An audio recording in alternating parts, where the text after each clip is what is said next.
Oh, this is the best. I love looking at the people. This place is like the best place ever. So I got distance two ways, possibly more if there's time. I also, or you can also say the story of my two dads plus a third dad if there's time. Got lots of dads. All right, so the first one is my actual biological dad. Was married to my mom, and they divorced when we were very young, my sister and I, Jen. And we used to go on vacations with him. We had visitation and all this, or joint custody. We went on vacation to where his parents are retired in North Carolina. Near North Carolina, near the town where they lived in North Carolina, there is a lake called Lake Lure. And at Lake Lure, there's an old-fashioned little resort bungalow kind of community thing where they shot the exteriors for Dirty Dancing. And my dad was very square in a lot of ways, but he really liked the movie Dirty Dancing. So he made sure that we visited the set, or what was the exterior locations, and actually the room that was like Johnny's, Patrick Swayze's apartment, like where they were like practicing dancing and stuff. She's like, oh, spaghetti arms, and and it's very, you've seen her too. And my dad took my little sister and I, Jen. I was like maybe 8 or 9. My sister Jen's like 5 or 6 or 7, and we go there, and he brings a video camera that my aunt had or something, and he videotapes us in locations around where Dirty Dancing happened, like the steps that they danced down. He's like having this dance. It's not really that. I mean, it's weird, but my dad was he didn't even understand. I don't even think he understood that Dirty Dancing was a sexy movie. I don't think it really occurred to him. I think he just really liked the Righteous Brothers, right?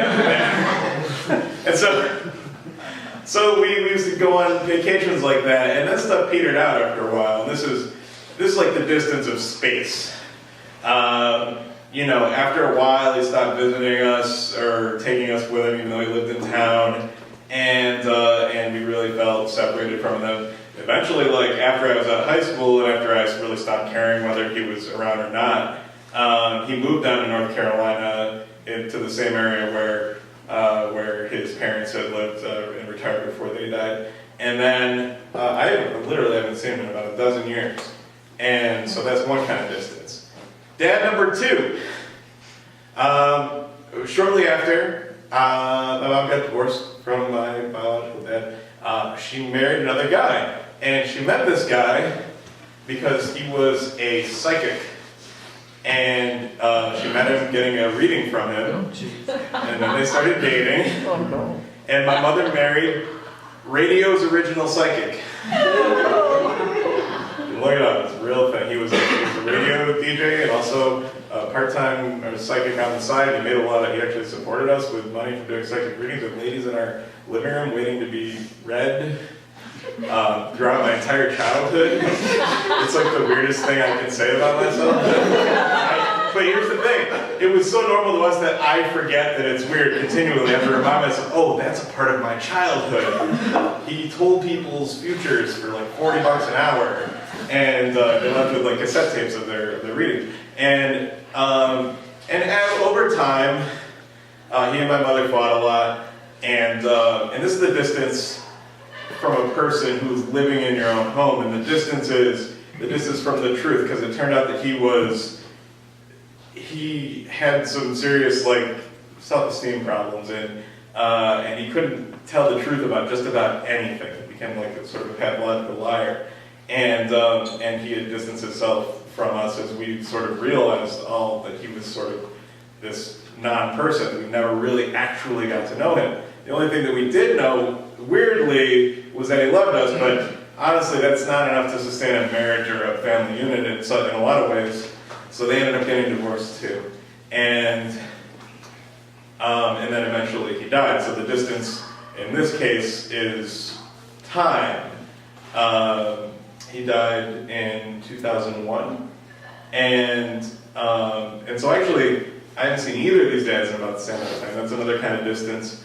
And then there's number 3, really quick. So I don't want to forget him because he's actually great. My mom married a 3rd guy. He likes fishing and hunting and stuff, and he can play blues guitar, and he can build you a whole house. He's the exact opposite of Dad's 1 and Dad 2, and he and my mom, I am actually certain at this point, are going to be together until they die, and he's been like the best person for me and my family.